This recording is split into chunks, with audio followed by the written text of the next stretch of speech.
I guess the last thing is that what I'm, one of the things I'm into now is the idea of people being ambassadors within their community. So a new project we're starting in North Minneapolis with North Point Health and Wellness, which is a big healthcare provider there.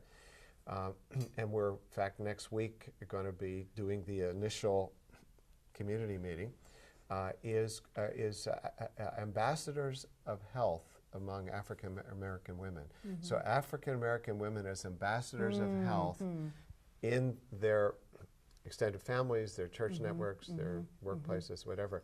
And the idea is that there are people who are nodes of influence in every community. People listen to them, turn to them for health, for child rearing. And so what we're doing is helping to identify those women, and they're all over the place. How do you identify nodes? And I do want to talk about social contagions and nodes, but how do you identify them? Well, so the first step in all of this work is to meet with the staff to get them on board. So they're on board. We've had like 5 or 6 meetings with them. And these are African American women staff members, physician, public health folks. And what we did was develop criteria for who would be in what we call the consultation group, and that is we're going to pull together 4 or 5 women from the community to meet with a few times to see if we're thinking smart or thinking dumb. Okay? But we're also hoping they'll have buy-in. So for them, we said we want some women in these age groups, some younger, middle, and older. We want women who are connected in the community, who are engaged already, who seem to have some handles on their own health, though it doesn't mean they don't have health problems. And who have a comfort in working with professionals, being around professionals. And there were some other criteria as well.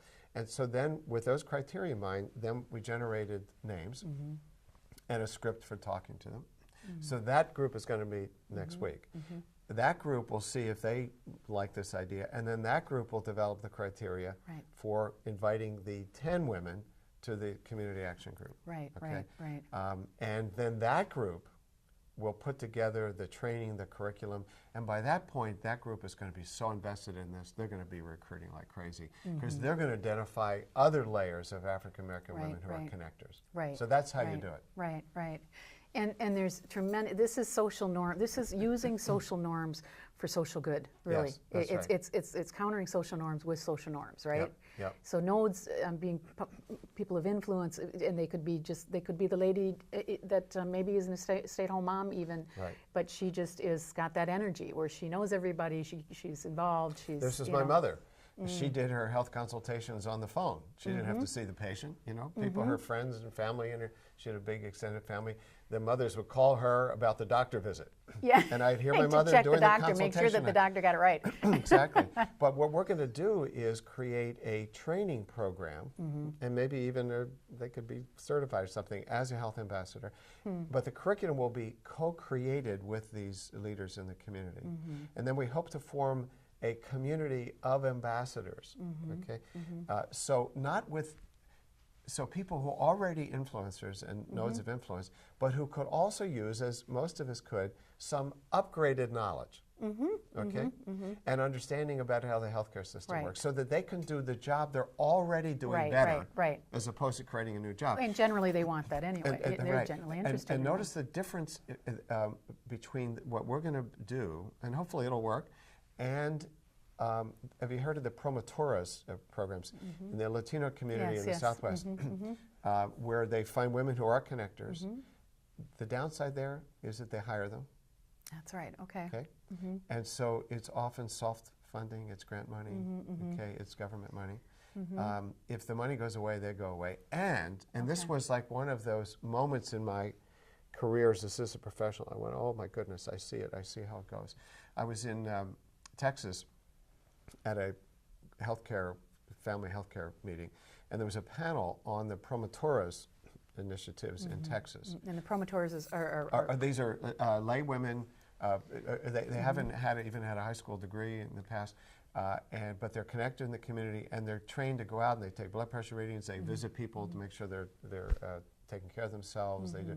So they're out there in the community. They already have equity in the community, and it's terrific.